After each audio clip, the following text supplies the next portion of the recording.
क्षत्रिय आप अपने जगह में रहिए, ओबीसी अपने हक में रहिए। आदिवासी जड़ है, बीज है, और जो अपने बाप को ललकारेगा वो प्रकृति उसे कभी माफ नहीं करेगा, खुद मुंह के बल पटकनी खाएगा। ये जड़ है, ये बीज है, और ये पतिया शूद्र ब्राह्मण वर्ण व्यवस्था आपको प्रकृति ने दिया है। प्रकृति से आप छेड़छाड़ कीजिएगा, प्रकृति के नियम के विरुद्ध जाएगा तो आपका राम भी आपको माफ नहीं करेगा, और हमारा बिरसा भी आपको माफ नहीं करेगा। और कोई दुनिया का भगवान, और कोई दुनिया का डिग्री, और कोई दुनिया का सुप्रीम कोर्ट, हाई कोर्ट पैदा नहीं लिया था। तब से आदिवासी अंग्रेज से लड़ना होगा, और अंग्रेज को हजारों की संख्या में यहाँ पहुँच गए हैं अपना मोटरसाइकिल और टेम्पो के माध्यम से महिला पुरुष अपने वेशभूषा के ड्रेस में इस 5000 साल से शोषित पीड़ित कार्यक्रम के माध्यम से उन सभी को बंद किया है। बहुत बहुत आभार और धन्यवाद चुंदी में बैठा है देते हैं कि आप लोग इस कार्यक्रम में एक आदिवासियत को बचा। हम लोगों को जागरूक हुआ है। मैं चाहता हूँ कि इस प्रकार से जो हालात हैं आज आदिवासियों का, हर जगह हमला हो रहा है हमारे बीच में।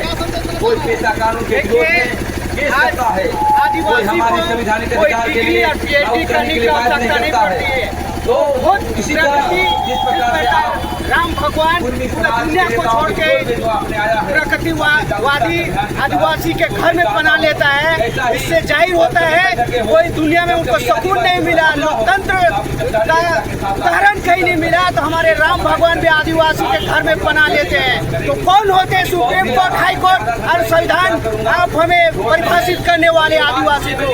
जब स्वयं राम हमें परिभाषित करके गए हैं। आपकी पीएचडी और डिग्री होल्डर की आवश्यकता नहीं पड़ती है।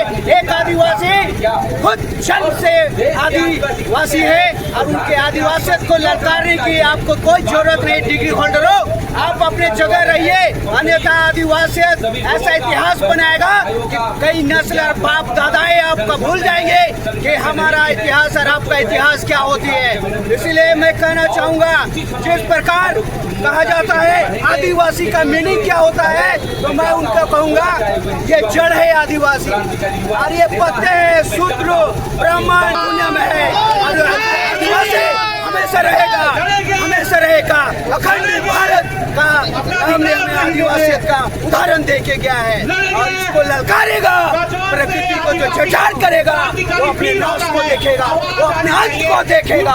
तो जय आदिवासी, इंडिजिनियस पीपल अमर रहेगा। अधिकार नहीं देंगे, कौन खाया है, मानेंगे, मानेंगे, अधिकार नहीं देंगे। आप किसका श्वास बने हैं 75 साल से बता दीजिए, पता चल जाएगा। तो आदिवासी को लड़ा कर 75 साल से आपका रीढ़ का हड्डी, आपका नस का बूटा बन के बैठा है। आपका पीछे जो बाप दादा आग लगा रहा है आदिवासी बनवासी झारखंड में, ऐसा मत कीजिए कि नेपाल बन जाए, अन्यथा सिर्फ राख आपके हाथ आएगा। न रोटी आपको मिलेगा मड़वा रोटी, न गेहूं रोटी, न आरक्षण, सिर्फ यहाँ राख बचेगा। राख से आपके नेता जो चढ़ा रहे हैं ना आपको सर में, वही नेता आपको राख को भी राजनीति का इस्तेमाल करेगा।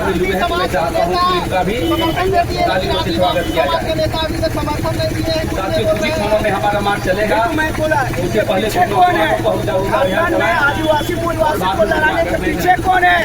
जो बात नाम तो नहीं जानता हूँ, समर्थन नहीं दे रहे हैं हमारे आदिवासी को। उससे पहले कहीं न कहीं राजनीति आदिवासी मोड़ाना चाहता है, नेपाल की तरह जला के राख कराना चाहता है, और सिर्फ राजनीतिक रोटियां बनाना चाहता है। किनका किनका दुकान बंद होने वाला है पता कर लीजिए। पता चला कि लोग झारखंड के भी नहीं है, जिनके जिनका राजनीतिक रोटियां दुकान बंद होने वाला है वो झारखंड का भी है। झारखंड लड़े मरे, आदिवासी मिट जाए, आदिवासी मिट जाए, उनसे कोई सभी का अधिकार मिलेगा। वो बिहार भाग जाएंगे, वो छत्तीसगढ़ भाग जाएंगे, वो छत्तीसगढ़िया भी हम बात बोलेंगे। बात को बात करते हुए जो हमारे आदिवासी हमारे गाँव में लड़ाने का काम करेगा, उसका संघर्ष हम नहीं करेंगे। सुप्रीम कोर्ट संघर्ष नहीं करेगा, आगे की कार्रवाई के लिए उधर के लिए राम उनका रमेश उरांव जी जो सामाजिक बना लेता है, राम जो सामाजिक छाए हुए हैं, मैं चाहता हूँ वो आकर अपनी बातों को रमेश उरांव जी। राम हमारे दिलों में बसते हैं और राम का हम चाहते हैं जो भी जनता है तो उधर नहीं जाए, अभी लाइन लगेंगे। रांची को जाम करना है, रांची राजधानी है, रांची से ही हिंदुस्तान को जो है मैसेज जाएगा, उसके बाद जो है हम लोग आगे बढ़ने का काम करेंगे। शुरू से हमारे रमेश उरांव आप बोल रहे हैं 75 साल से हम बहुत बहुत धन्यवाद। हमारे हक मारा जा रहा है। जैसा कि आज पीछे कौन है, आप किनके रीढ़ बने हुए हैं, आप किस उर्मी समाज द्वारा पता कर लीजिए।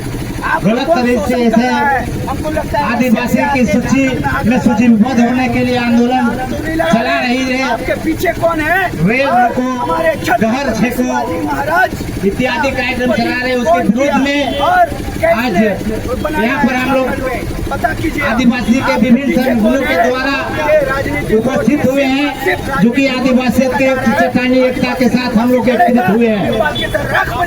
हमारे अगुवागण इस कार्यक्रम के पूर्व मंत्री देव कुमार धान जी, अभिभावक हमारे मैडम गीता श्री उरांव जी, मूलवासी को लड़ाना चाहता है बड़े भाई प्रेम साहिब मुंडा जी, बंसू राव जी और उर्मा जी, झारखंड प्रदेश आदिवासी पढ़ा समाज से हजारों की संख्या में समर्थन करते रमेश उरांव मुख्य संरक्षक और समुद्र पहाड़ जो पढ़ा अध्यक्ष उनके नेतृत्व में यहाँ शिरकत किए हैं। उन सभी पदाधिकारियों को दुश्मन है, पहले उसको मारना, उपाध्यक्ष लक्ष्मण उरांव, उसको मारना होगा। ग्राम प्रधान सुखराम कहान, इसके पीछे गद्दार छुपा है, गणनाथ करमाली, संजय तिर्की इत्यादि जो पढ़ा समाज से शोध बनाने के लिए और अपना हक अधिकार को बचाने के लिए आज एकत्रित हुए हैं।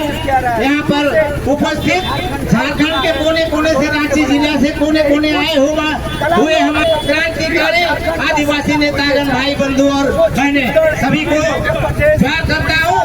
आज का एक ऐतिहासिक दिन ये होगा क्योंकि आज कुर्मी जो आदिवासी बनने के लिए उतारू हो गए हैं, लेकिन उन लोगों को कई इतिहास दिखता है और लिखा गया है किताबों में कहीं कुर्मी नहीं है। 1931 की जनगणना उन्होंने बताया गया था जब भारत देश आजाद नहीं हुआ था, उन लोगों को पिछले पद में रखा गया था, लेकिन लोग कहते हैं कि हम लोग तो बहुत पहले से ये आदिवासी सूची में है। कुर्मी मारे लोग बड़े बड़े विद्वान लोग वही सवाल पढ़ लिख करके बैठे हुए हैं। आदिवासियों को कहता है कि लोग बेवकूफ है, पढ़े लिखे हुए। हमारे आदिवासी जितना पढ़े लिखे होंगे तुम लोग का खानदान नहीं पढ़े होंगे। हमारे जैसे कार्तिक बाबा का उदाहरण दीजिए, जितना पढ़े लिखे हुए थे शायद कोई कुर्मी या झारखंड में कि हिंदुस्तान में कोई पढ़ा लिखा हुआ होगा। और हम लोग को बोलते हो वर्ग के लोग हैं और बोलना चाहते हो एसटी सूची में दर्जा लेने के लिए। अभी भी देखिए दिल्ली में कहा जाए ये छुआछूत मानते हैं आदिवासियों को।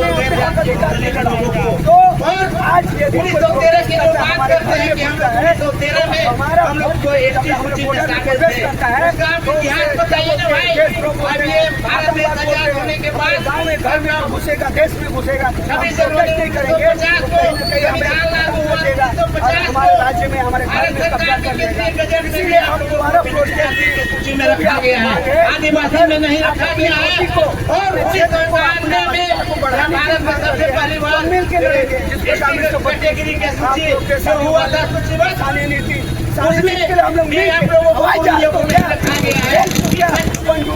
आप लोग जो ये है कि कुर्मी एसटी बनने के लिए सोचते हैं, आप लोग आज समाज के हिसाब से 1872 में सबसे पहले जनगणना हुआ था, उसके बाद से भी जितने भी जनगणना हुआ है कोई भी रिकॉर्ड में, लेकिन आप लोगों का ये आदिवासियत में कहीं पर ये नहीं दिखता है। आप लोग आज समाज के माध्यम से आप हिंदू कैटेगरी पर व्यवस्था नहीं डालते हैं, कहते हैं कि ब्राह्मण है, क्षत्रिय है, वैसे छूत्र है। आप लोग वैसे कैटेगरी में नीति हो गया, दिया हुआ है। आप लोग ये बोलते हैं कि हम लोग पहले एसटी में थे, 1913 में जब हटा दिया गया तो वो समय आप लोगों ने नहीं मांग किए, उस समय मांग करना चाहिए। ऊपर हो गया, आइए हम लड़े अपने आप लोगों को पूरा कर रही है। आने वाला हमें लात ना मारे, हमें सवाल न करे। मेरे बाप दादा ने हमें कुछ नहीं करके गया, मारो बोल के ऐसे सवाल ना करे। ऐसे हमारे बोलने वालों की समाज के विरोध में समाज चोरी पार्टी होने ज्यादा नहीं करते हुए समय में कोने कोने से आए हुए हमारे मैडम आदिवासी भाई बहने और साथी हम लोग चट्टानी एकता के साथ हम लोग के नेता है, सभी लोगों के नेता लोग हम लोग करेंगे। राजनीति बहुत बहुत धन्यवाद। जय आदिवासी, जय सरना, आदिवासी एकता जिंदाबाद। वाले अगर राम हमारे बीच में आए तो ईश्वर का प्रतिरूप हमको मानते हैं। ईश्वर का ये गुण से परे है। तो इसलिए निशा मैडम एक दायरे में रह के हमारी राजनीति को भी बनाने काम करे, राजनीति करने की कोशिश करें। तो हमारे आदिवासी भाई उनके साथ हैं। अभी मुद्दा की समूह करेंगे। सिख ईसाई मतलब नहीं सिखाता बैर करना आपस में। यदि आप लड़ाने का कोशिश करेंगे, झारखंड को नेपाल बनाने की कोशिश करेंगे, तो ये माई का लाल बाहर कभी हो नहीं देगा। कोई भी हो, चाहे मेरे समाज का दुश्मन हो, चाहे आदिवासी मूलवासी किसी बाहर का दुश्मन हो। तो इसीलिए मैं चाहूंगा कि आप राजनीति करना है तो अपने दायरे में रह के कीजिए। चाहे जयराम महतो हो, चाहे सुरेश महतो हो, चाहे हेमंत सोरेन हो, चाहे निशा भगत हो, आप अपने दायरे में रह के राजनीति कीजिए। हम आदिवासी पहले आदिवासी है, उसके बाद कोई धर्म जाति में हमें बांटने की कोशिश नहीं किया जाए। हम पहले आदिवासी है, इसके हाथ से ऐसा है राजनीति मंशा से गलत